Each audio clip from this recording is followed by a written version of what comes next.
Hello Avengers, on today's video we're doing something brand new and we're doing a top 10 countdown. To debut this new feature in our channel, I'm doing a top 10 of my favorite story missions in Marvel's Avengers.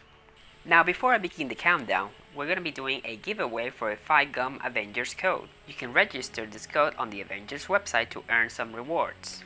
In order to win, find the 2 hearts that show up in one of the scenes of this video and reply to me on Twitter at SonicPhoto with a screenshot of the scene with the 2 hearts, or send me the timestamp of the scene. The first one that finds it will get this 5-gum code. Now on to the countdown of top 10 story missions.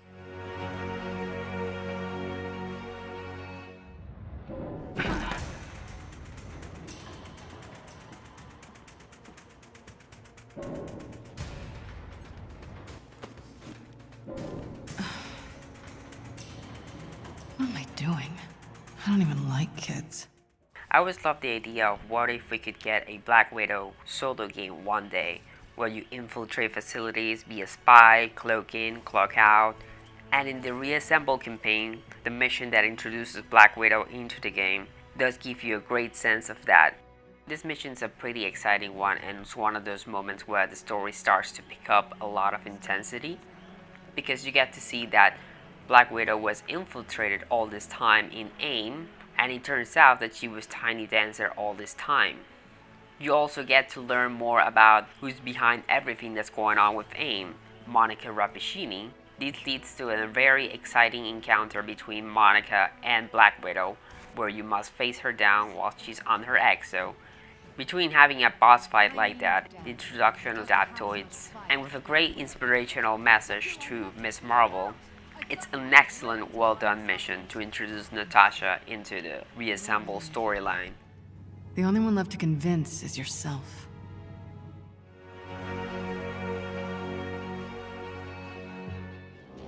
The young Hawk finally arrives.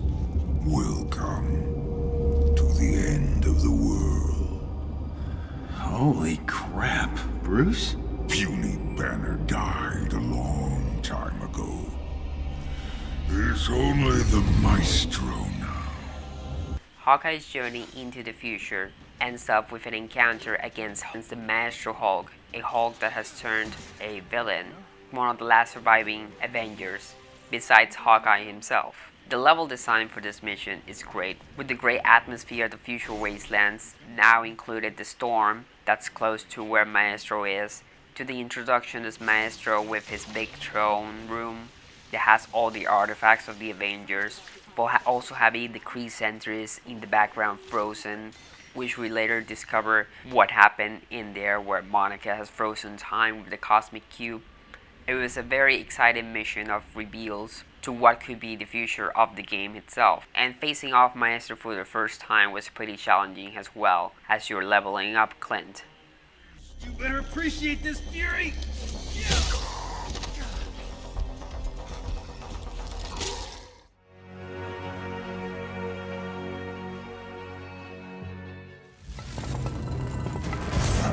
Is it any coincidence that this attack comes on the very day that AIM is supposed to unveil their promising new Zaptoid program? Oh, shit.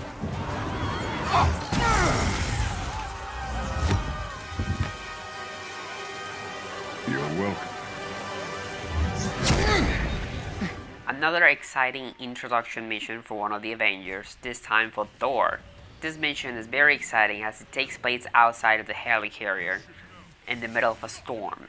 A lot of things are going on. Thor lifts the hammer and knows his time to return has come. Many Dreadbots are spawning in, including bigger ones than we ever seen before, raising the bar and the scale of how much AIM is capable to take on and how much the Avengers have to face while trying to keep the Chimera in the air. Kamala is on her very first Avengers team-up.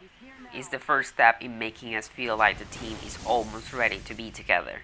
Not to mention that Thor's combat is a great highlight as it is in the game, and this mission does that really well to spark out that thunder and electricity with just the storm setting alone that they chose for it. this mission also ends with a really tense situation between the Avengers that eventually ends up with a pretty nice resolution with Kamala's aid. No matter how much you disagree, you always come together. Don't you get it? Your differences are your greatest superpower.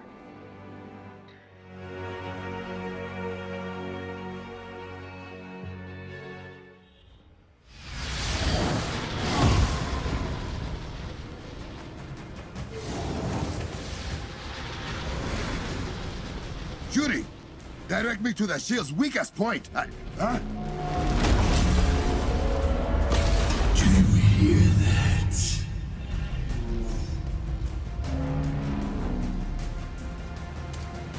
The conclusion to War for Wakanda ends with a jam-packed boss battle where you get to face Claw on his full sonic form, with great interactions of Cap and Iron Man in these cutscenes, but also the inclusion of Crossbones in the middle of this fight.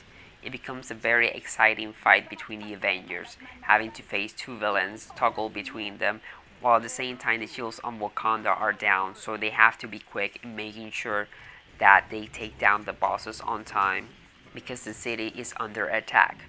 And you also have to take down these robots that are also shooting down the city. There's a great level of urgency. It gives you that satisfaction at the end that you accomplish and saved Wakanda in the end as a Black Panther. Now, the only reason this mission isn't higher for me personally is because I'm not a fan of the horde mode and some of the platforming that leads to this mission. Still a very, very satisfying mission. It belongs to Wakanda.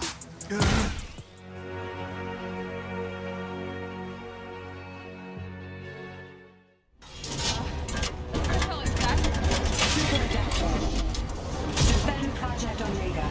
As you wish, Dr. Rabbitini. Okay, yikes. Looks like this new killbot is a big Avengers fan. The shield, the hammer. I guess you've got some rockets hiding back there.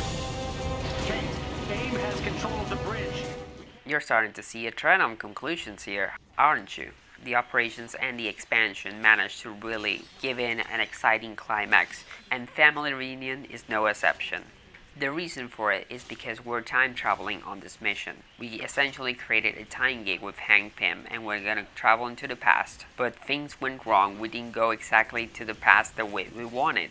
We went a bit further an hour into the past. So we end up going into a mission that we already played in a way, but we're gonna play it differently because we're playing it in the past. In the middle of this mission, when you finally get to talk with Clint and rescue him for a little bit, you get to know more of what was going on, why is he working with AIM, what's the big plan. It's a pretty lengthy story mission with a lot of events going on, 2 boss battles, with a pretty great arena design for the Super Adaptor, which would later turn into an Omega level threat.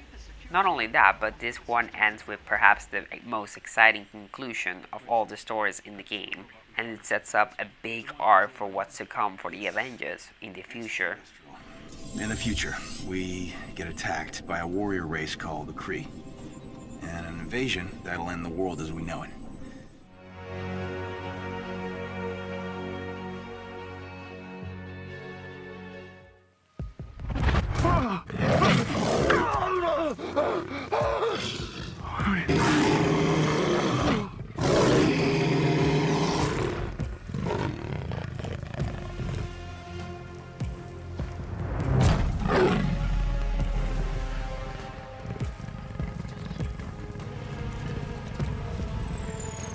The very first mission for War for Wakanda is a very exciting one.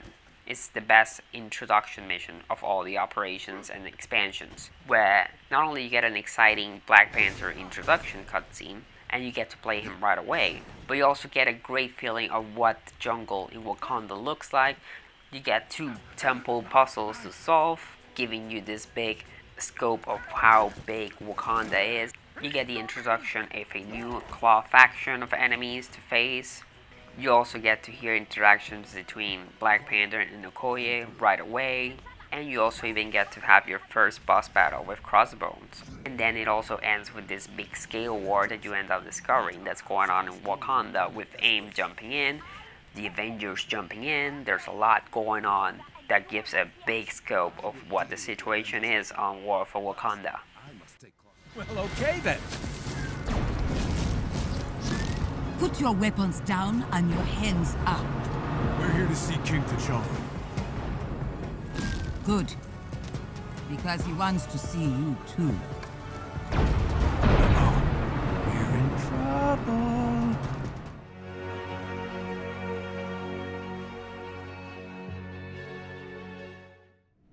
You can do this.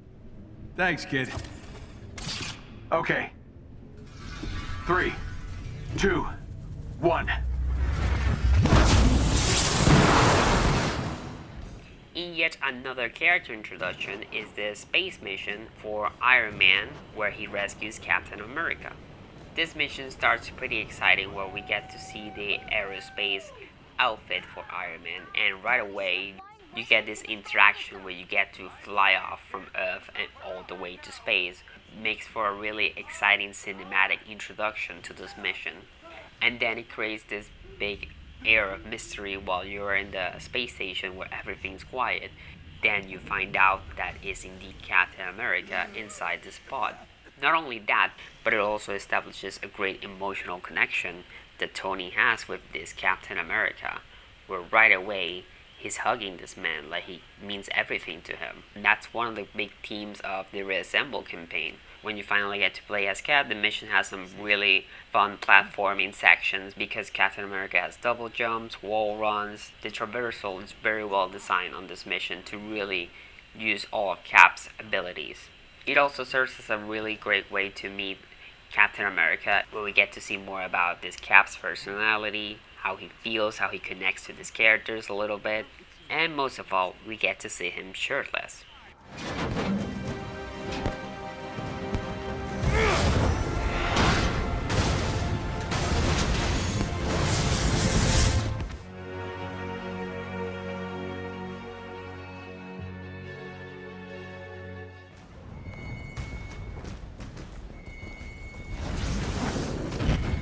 Sounds pretty big for an accident.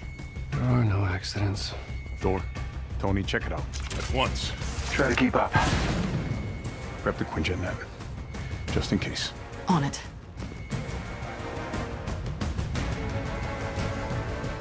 You know this mission was going to be here. It has to be. It is a fantastic introduction mission. It gives you a great sense of hero scale, where you're protecting and defending the city from this attack. There's a lot of destruction for you to play around with Thor, Hulk, flying segments of Iron Man. Black Widow gets to kick ass on Taskmaster, just like the movie. Captain America gets to fight inside the Helicarrier himself. It's truly a very cinematic moment introduction that works really well to introduce us to the heroes at essentially their prime before we get to see the real story that happens after this. Not to mention that the introduction mission with Ms. Marvel does a really great way to introduce us how well and cared for are the Avengers during this time. And then we truly see them in action with this mission.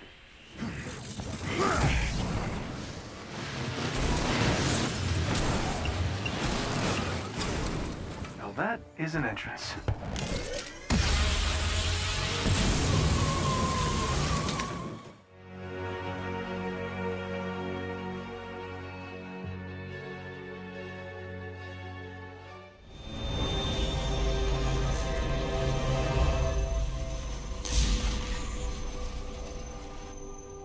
Drop the cue, Monica!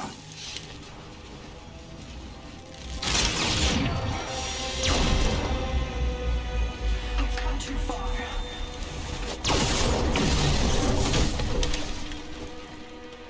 Beating the odds, or as others would call it, the Cosmic Cube mission, is an excellent epilogue to the events of Future Imperfect. People were wondering what's going to happen now with the Cosmic Cube, that Monica's up there in the future controlling that. Obviously it failed, and this story does exactly pay off all of that. It's a great mission because we get to see the aftermath of Hawkeye finally changing, and he knows that it will be important to change the future as it is, and he achieves just that with this mission. But not only the mission accomplishes so much in the story sense, it also offers a lot of great dynamic level design. It starts out in the outskirts and you get to see that there's stuff going on. It's this big AIM facility with a lot of great visual flare effects. Then you go inside the facility that's underwater, which becomes a great connection to one of the iconic Black Widow missions. Then when you reach the Cosmic Cube area, you have to activate certain switches so you can start hitting on the cube. It uses a lot of the existing gameplay elements, but gives them a new way to play with them. And lastly, we end up with a really exciting confrontation with Scientist Supreme herself, Monica Rappaccini, where she's able to one-shot you, so you have to pay attention to the mechanics and you have to follow the phases of the boss battle. Not only that, the mission also has an extra cutscene after it ends that really makes exciting setups of what it could be coming soon.